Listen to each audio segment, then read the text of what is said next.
સુરતની જોઈસ ઇંગ્લિશ સ્કૂલના વિદ્યાર્થીઓએ સુરત અને ગુજરાતનું નામ રોશન કર્યું છે।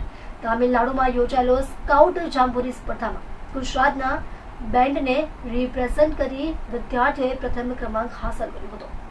ત્યારે વિદ્યાર્થીઓને સન્માનવા અને આવકારવા સુરતના રેલવે સ્ટેશન ઉપર ઢોલ અને તાશા સાથે રેલી કાઢવામાં આવી હતી અને વિદ્યાર્થીઓને આવકારવામાં આવ્યા હતા। તમિલનાડુના તિરુચિરાપલ્લીમાં યોજાયેલ સ્કાઉટ જાંબુરી સ્પર્ધામાં ચોઇસ ઇંગ્લિશ સ્કૂલના વિદ્યાર્થીઓએ ગુજરાતનું બેન્ડ પ્રદર્શિત કર્યું હતું, જેમાં 50 જેટલા અલગ અલગ રાજ્યોના બેન્ડ પ્રદર્શિત કરવામાં આવ્યા હતા। ત્યારે સુરતની સ્કૂલના વિદ્યાર્થીઓએ પ્રથમ ક્રમાંક હાંસલ કરી ગુજરાતનું, સુરતનું અને પરિવારનું નામ રોશન કર્યું છે। ત્યારે વિદ્યાર્થીઓને સન્માનવા અને આવકારવા સુરતના રેલવે સ્ટેશન ઉપર ઢોલ અને તાશા સાથે રેલી કાઢવામાં આવી હતી અને વિદ્યાર્થીઓને આવકારવામાં આવ્યા હતા। મારું નામ સૌમ્યા છે।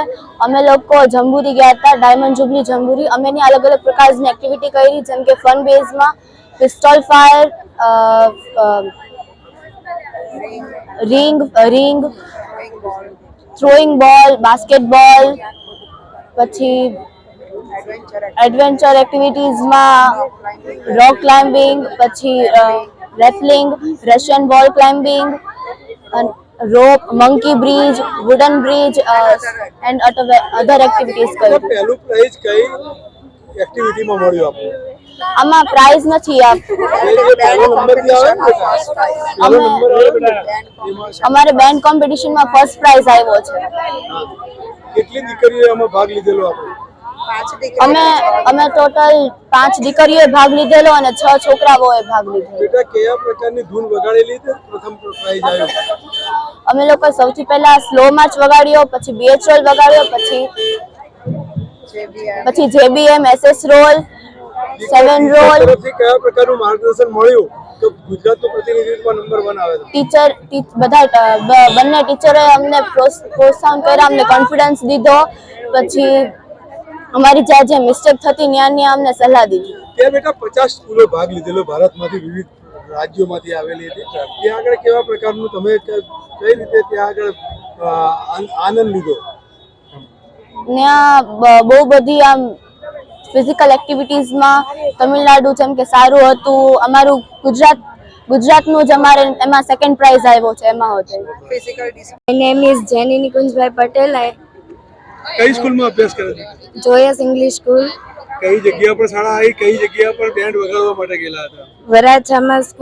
વરાછામાં સ્કૂલ છે અને બેન્ડ વગાડવા મેં તમિલનાડુ તિરુચિરાપલ્લી ગયા હતા। ગુજરાતમાંથી તમારી એકમાત્ર સ્કૂલ પસંદગી પામેલી હતી, તો કેવા પ્રકારનું ત્યાં માહોલ હતો?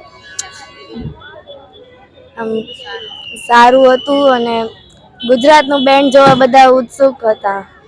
શું ત્યાં વગાડ્યું તમે? શું કઈ ધૂન વગાડી? જેબીએમ છે, બીએચ રોલ વિથ ડિસ્પ્લે। કેટલા કલાકની મહેનત હતી? કેટલા સમયથી આ વગાડવાની પ્રેક્ટિસ ચાલતી હતી? 2 મંથ થી ના પ્રેક્ટિસ ચાલતી, કલાકોની મહેનત। મારું નામ યોગિતા શિરગાવકર છે। આજે 27 વર્ષથી હું આ સ્કૂલમાં જોબ કરું છું અને અત્યારે અમે આ બેન્ડ લઈને ગુજરાતને રિપ્રેઝેન્ટ કરવા ગયા હતા નેશનલ લેવલ પર જાંબોરીમાં। આગળ બી અમે 2 વાર જઈને આવ્યા છે અને ફર્સ્ટ રેન્ક જીતીને આવેલા છે અને અત્યારે અમારો ફર્સ્ટ નંબર આવ્યો છે બેન્ડ કોમ્પિટિશનમાં। ટોટલ 15 બેન્ડ હતા બીજા અલગ અલગ સ્ટેટના, એમાંથી આપણો ફર્સ્ટ નંબર આવ્યું છે અને ગુજરાતને અમે રિપ્રેઝેન્ટ કરીને જીતીને આવ્યા છે। વાત બરાબર છે, 50 ભાગ કઈ રીતની મહેનત હતી બાળકોને? મહેનત તો રજૂઆત કરી હતી આગળ કે પ્રથમ? આગળ 2 વાર અમે ફર્સ્ટ ટાઈમ જ્યારે અમે ગયા ત્યારે 3rd નંબર આવેલો હતો, તે અમે કર્ણાટક ગયા હતા, પછી સેકન્ડ ટાઈમ અમે પાલી રાજસ્થાન ગયા હતા અને અત્યારે અમે એની પ્રેક્ટિસ, આ કોમ્પિટિશનની પ્રેક્ટિસ અમે છેલ્લા 2 મહિનાથી કરીએ છીએ। એમાં અમને અમારા સ્કૂલનો સપોર્ટ તો છે જ, એની સાથે બાળકોની મહેનત અને એના વાલીઓની પણ મહેનત એટલી જ છે કે બધી રીતે અમને સપોર્ટ કરેલો છે। કઈ જગ્યા પરથી તમે પ્રથમ પ્રાઇઝ લઈને આવ્યા? પહેલી વાર અમે 2017માં કર્ણાટકમાં 3rd પ્રાઇઝ લઈને આવેલા, પછી રાજસ્થાન પાલીમાં ફર્સ્ટ પ્રાઇઝ લઈને આવ્યા અને અત્યારે અમે લોકો તમિલનાડુમાં ત્રિચીમાં હતું એ કોમ્પિટિશન, એમાં અમે ફર્સ્ટ પ્રાઇઝ લઈને આવ્યા છે। શું કાળજી રાખવી પડે છે ત્યાં સુધી પહોંચવા? ગુજરાતનું પ્રતિનિધિત્વ કરવા માટે શું કાળજી રાખવી? પહેલા તો અમારું કોન્ફિડન્સ, પેરેન્ટ્સનો ટ્રસ્ટ અમારી ઉપર અને અમારો સ્કૂલનો સપોર્ટ એ વધારે જરૂરી છે।